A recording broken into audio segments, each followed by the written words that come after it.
What's up, my grimlets? I have some videos coming for you. They're coming up. Don't worry. It's me working on the truck. But those are going to take some time. If you watched my last video, you know we had my wife's memorial yesterday. So that went great. Thank you to anybody who showed up, supported us. We appreciate it. But in the meantime, before I get those other videos actually published and put on the page, I want to give you guys some quick little update stuff of what we've got done so far. I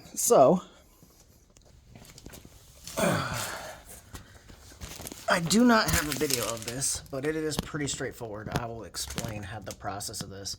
So I went ahead and reinstalled the rear drive shaft. So you have your yoke here, slides into the snout of the transmission on the back. There's a seal inside there. Made sure the seal was good before I put it back together, but threw that in there. I was going to change these U-joints, checked them. There's no slop, no play. I have the U-joints for it, but I'm not going to mess with it currently. On the back here, you basically have these straps here that hold your U-joints in. These are 7/16 bolts, pretty self-explanatory. You slide that into the snout, you run this back, that gives you play to move back and forth into the transmission. You slide these into this pocket, you put these little straps across to hold your U-joint sections in, you tighten these bolts. I usually go in like a crisscross pattern so that you're not just like pulling one side too tight and then, you know, not getting the other side. So U-joints in, drive shaft in. We will have in the video successfully got the new keys for the torsion bar, both sides reinstalled, bolts tightened back to factory spec where they were at. Basically this hooks onto this block here, which does not allow your key to fall, and then that bolt, you count the threads when you pull it out, or in my case I just used a paint marker, marked where it was at up in here, and then tighten it back up to there. That will get you right back to where it was set factory. That pushes that key up, puts the tension on this key in here to keep everything aligned where it's supposed to be, and your torsion bar setup is done. So that portion done. We can check that off the box. I spent some time out here. So this lower mount for the front diff is kind of what's got me in a holding pattern for the front diff, because the directions here are in black and white. They're not very good. I do have a buddy, my buddy Tex, sent me some colored pictures. I'm still not understanding exactly where.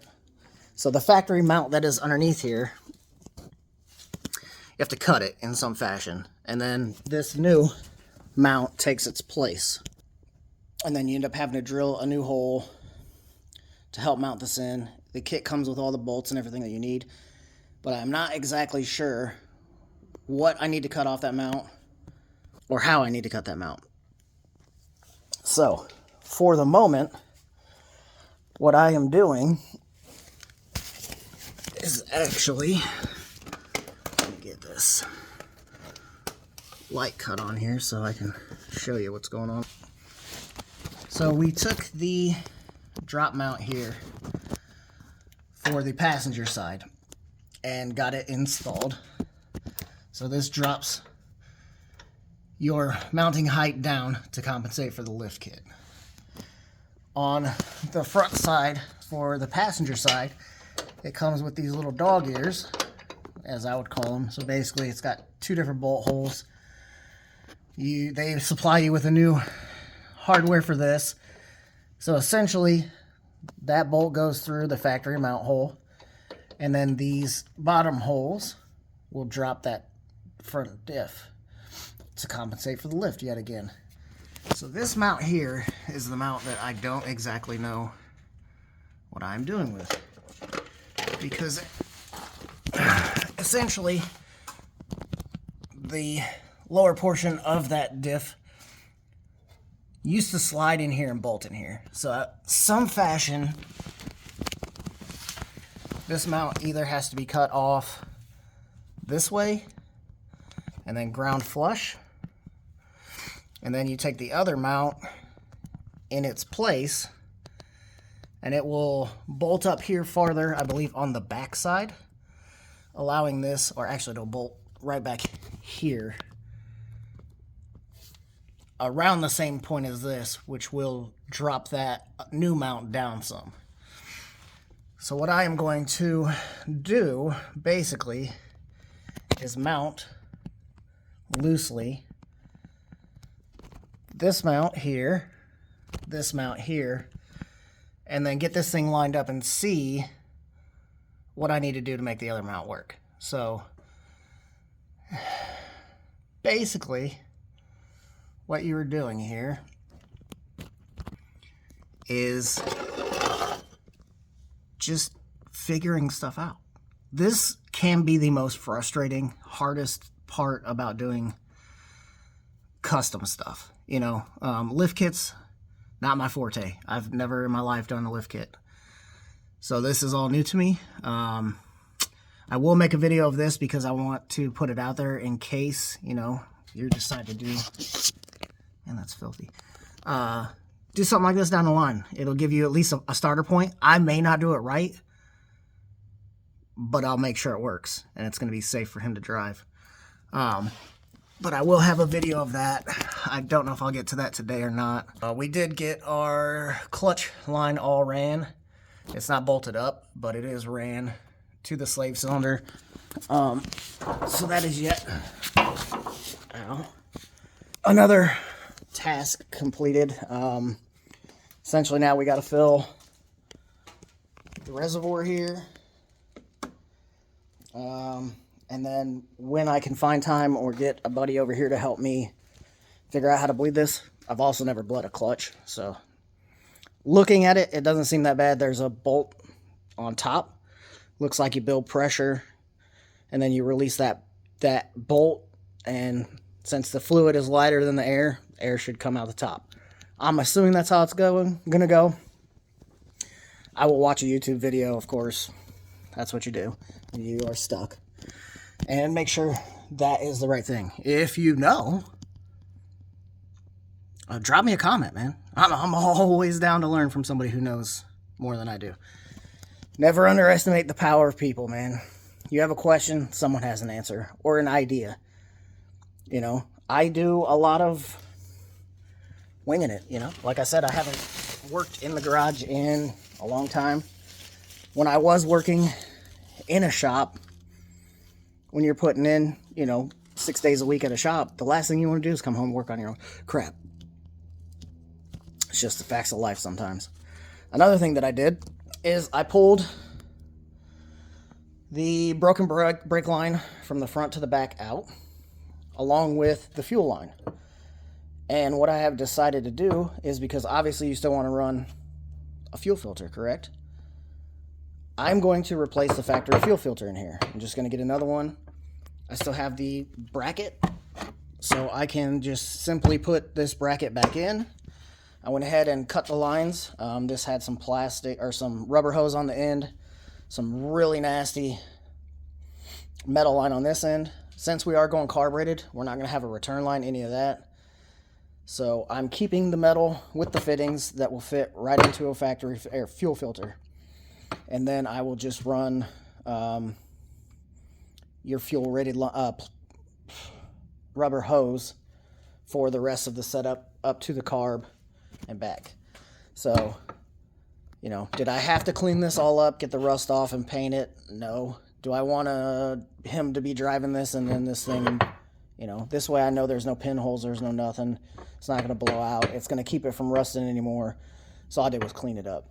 I'm going to order a new factory style fuel filter, and we possibly will run a secondary little fuel filter up towards the carb, just so we have two filters. You know, you can't go wrong making sure no gunk's going to get up there, clog up jets or anything inside that carb. What I used to cut this So, some of you may not know how to cut tubing. It is not a super hard. I've watched people use cutoff wheels. The problem with a cutoff wheel is you're heating that metal up. It also burrs up the edges. Then you have to go back and clean that up. So, essentially, I've got a piece of this old crappy brake hose here, and I can show you. So as you can see, this is just old junk that has already been spliced together with some really old dry cracked hose. The original hose piece on it is super brittle and gross, so I'm going to replace all that. So you can get you one of these. This is a pipe cutter. They make them in all different sizes. I have bigger ones, I have smaller ones. But essentially, all this guy does is you get your pipe in there. You turn the handle to lock it down. And it's got like a roller here, like a roller tip. So you put some tension on here. You don't want a lot. It has a little metal wheel in there that is your cutting wheel. So once you have that, you essentially tighten it down and spin it. What this is going to do is start cutting a groove into that pipe. You go around, tighten it a little more. You just keep completing this process. Spin it, tighten it, spin it again, over and over and over and over, until eventually it will cut completely through that pipe. Now you can do this in your house for copper pipe, for water lines. You can use this on plastic pipe if you're running like the plastic style water lines. You can use this on fuel in your car if it's a metal line. You can use this obviously like I'm doing here on a piece of brake. So you just keep going around, you tighten as you go, and then eventually it just snaps off. And what you're left with at the end is a super clean cut. I can rub my finger on here. There's no burrs, there's no anything. It's not cutting me open. And then you can come along and you can clean the end of this up. Even on brand new stuff. Like if I cut this section, it would be very nice, very clean. This is rusty, and yet the end of it still looks phenomenal. It's clean, it's good. You can cut this up, you can clean this up. Excuse me, all this crap in the air. You can clean this up and you can use it. Sometimes in a pinch, you can use compression fittings, brass compression fittings. Let's say a piece of this blows out because it's rusted out. I can cut the section back here where it's not rusty. I can get a new section that is equal to this, and I can use compression fittings. Not usually recommended for brake lines and stuff because of the pressures, and if it does leak, you're going to have a soft pedal. But I'm just saying, you can use compression fittings to put two pieces of pipe back together after you clean them up and use that. These are just little things that some of you may not know. If you do know, well then this was just a waste of your time. But for those that don't know, that's just a little, I thought I'd throw it out there, a little tip on that. Reasoning why I'm doing what I'm doing. Plus I still have retainers for the lines. So when I go to get the fuel line done, the brake line done, I still have all the clips, all the retainers, so that I can use these in factory spots, hang them right back where they were. I don't have to worry about finding to mount a bracket to hang all this crap from, to do any of that stuff. So these are just little things. I haven't had a lot of time out here, obviously, but things are starting to come along. We are getting some stuff done. I am going to be pushing. I have to clean out the bed of this truck still.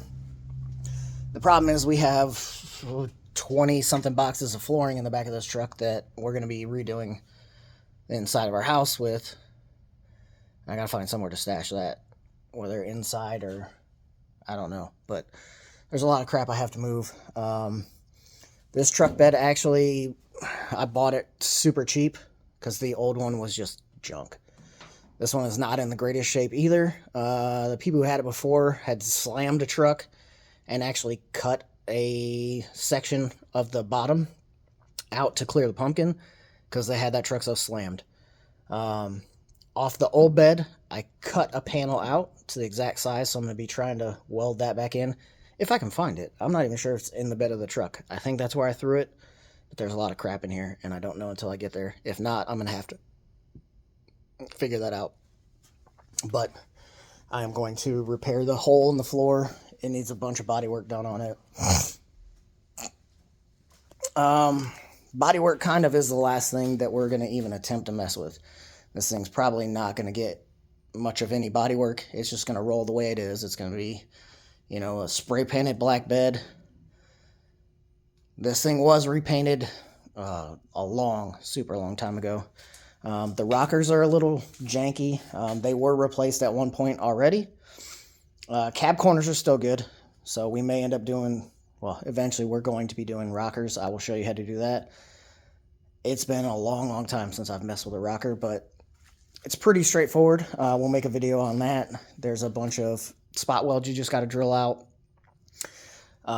Luckily, sheet metal parts for these trucks are like dirt cheap compared to anything else out there. I haven't looked, but I'm guessing I can probably get a pair of rockers for this thing for less than $100 a piece. It does take some time to put them in. You also have to move carpet and stuff out of the way because you have to weld those back in, and I've seen someone light some carpet on fire before, so we don't want to burn this truck down after we're putting all this time and effort into it. I'm sure some of you who don't know are always like, man, you're talking about this truck's for your kid, and your kid's never in your videos, and your kid's never in the garage. That's not true. So my son is a very athletic kid. He just finished football season. He is a big kid. He's been playing lineman since he was 5 years old. He's 5'11", 300 pounds. The kid's a tank. That's why we call him the Beast. So he's been doing 2-a-day practices for football. Just wrapped up football season. His mom passed. He had his last football game. He still decided to play in that game. And he went out and demolished some kids. And I could not have been happier. Then you jump right back in. The day after his mom passes, my kid also is an excellent bowler. Bowling tryouts start up. Obviously, he didn't go to school for a couple days. Then he went back and bowled in tryouts, made varsity on the bowling team. So he is as busy as I am, if not busier, with school and sports and everything else that a teenager does. So he does come out and help me. I choose, and this is solely my choice, not to put my child on the internet. He's 16, he'll be 16 in 8 days. Am I afraid, of anything stupid? No. I mean, not for this kid. Most people are going to be scared of this child, even grown adults. Rightfully so. It's just a choice of mine to not put my children out here. If he decides he wants to be in the videos, that's up to him. But as of right now, I just choose not to have him in them. He does come out. He does help me when he has time. Sometimes our schedules don't sync up. I am still off the rest of this week because of, the circumstances that are going on. And if he has time, he will be out here helping me. But I am trying to push forward and get as much of this stuff done as I possibly can with the time that I have now, because once I go back to work, it's going to be sporadic. So I just want to give you guys a quick update where we're at, how things are going. I have a growing list of things that I need to order. Front brake hoses, rear brake hose, front to rear brake line, parking cable. I got to order a belt for this. Mainly I need the belt on so that I have tension to get this bolt out of this pulley, because I don't know if you can see it, but this pulley is mangled and I'm just going to replace it. Also, with this pulley off, I can get to the bottom power steering bolt to take this bracket off. I don't need this bracket anymore. Essentially because we went to headers and stuff, this bracket is going to be kind of obsolete for us. I may end up actually just cutting this bracket to make it work, because it also does hook to the top of the alternator to help stabilize it side to side. Obviously you have your front and back covered here, but any side to side movement from the belt, this actually helps. So I may end up just cutting this so that I can get it up and get it back where I need to be, because like an idiot, I didn't put it back before I put the headers on, and now the headers are in the way, and I am not taking those back off. Anyone who's messed with headers, especially in a truck application, no bueno. It's not fun taking them off, putting them back in. But things are coming along. We are slowly making progress.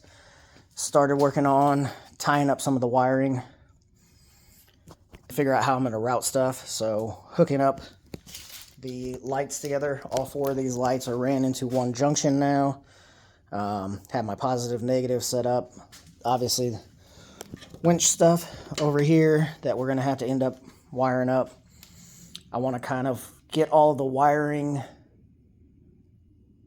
assessed, lined out before I start putting the body panels back on, because it's just going to be a nightmare to get to everything if the panels are on. Now that being said, obviously I can't run these into the cab without knowing where the wiring is going to go, where the fender wells and all that is going to sit, so I can try to hide this stuff the best I can. Clean up this engine bay some, because there's a lot of wiring in there from the old TBI that we are not going to use with the carbureted setup, and I'm going to figure out a way to sneak those somewhere. I don't want to cut them out of the harness, because you never know down the line what we're going to do with this thing, and I'd rather have them there out of the way. So yes, this thing is always going to have a check engine light on, because we're not running O2 sensors. We're not running the TBI stuff. We're not running the smog stuff. None of that crap. So we don't need to. It's old enough. It doesn't have to pass emissions. Doesn't have to do any of that stuff. So we are also looking at some materials. I found some cool stuff that I have to float by him to see if he's going to like it, to redo the interior. Now that can be down the line. Definitely doesn't have to be before we get it driving, but I am thinking about making some inserts here. Obviously you can see where the factory stuff is, and I'm thinking I found some really cool like red plaid stuff. I know that kind of sounds dumb, but I think if we go that route and you see it and we can incorporate it into these seats and make our own, basically either seat covers to just slide over this, or I really don't want to cut these all up, so probably just covers that go over this with that plaid. Do something for the top here. The rest of this, like the plastic and everything in here, you know, we have a crack in the dash on that side, and that is it. And that's actually the speaker mount. That's not even the dash pad itself. The dash pad in this thing is in incredible shape. We're going to upgrade the radio, because this is, I don't even know, 10, 15 years old. But we've already got shifter remounted to the trans. We have all the 4-wheel drive to the transfer case all hooked up. So yeah, we are going to cool custom interior stuff for this. Is it going to be awesome? Probably not. We haven't ever messed with interior stuff ourselves. There are professionals who do it. I could pay someone to do it. Why? Another skill to learn. If it works out and it's cool, then I have 2 more cars in this garage that I can come up with cool interiors for. And you can only get better the more you do it. So that's all coming down the pipeline, man. It's coming together. We're rocking and rolling. We're getting stuff done. Please keep up with the page. I know stuff's sporadic. These videos kind of can be dumb. Whatever. You may not like them. Cool. Don't care. But for those of you who do care, thank you. Give me a like, give me a follow, give me a subscribe. Doesn't cost you anything. You don't even have to come back and watch the channel. You can, turn the notifications off. But just doing those things will help me grow a little bit. Not that I'm looking to be, the next Vice Skip Garage, Derek's the man, or Mike Finnegan, or any of the, I'm nowhere on the level of those guys. Don't plan to be. But you can always look up to people like that for inspiration. Don't ever sell yourself short. You can always find some very inspiring people. So I'm working on cars here. I have friends who have no clues about cars, who I could bounce an idea off of them, and they'll be like, man, that's cool. Or if you have a good friend who's honest with you, like, dude, that sounds dumb as hell. Don't do it. Your good friends will tell you when you have a bad idea. Your good friends will tell you no when you ask them a question. Your good friends will stand up to you, but they will also explain why that's dumb, or you shouldn't do that, or you don't need to try that. If you surround yourself with yes people, your life's not going to be that great because you don't have people who are honest with you. And that goes a long way in my book. I would rather have a friend tell me no, check me, question me, make me explain my thought process on something. And then who knows, maybe they're like, oh crap, I didn't think about it that way. You're right, but maybe you could do this or that or something else. Surround yourself with good people. I have some good people in my life. My wife's service was excellent yesterday. More people turned out than I expected. I had a barber of mine who I have not had my hair cut by since my wedding in 2005 show up to my wife's wake because he supported me and her. And I had not seen this man in a long time. We are friends cordially on, social media. We contact each other back and forth every now and then. I don't have time to make it out to his new barbershop. It's a drive for me now from where I used to live. But this man took the time out of his day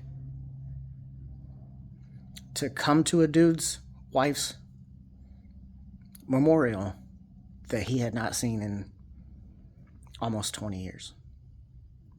That says something about that man's character. Those are the people you want in your life. So, keep your head up, keep smiling, keep learning, and have a great day.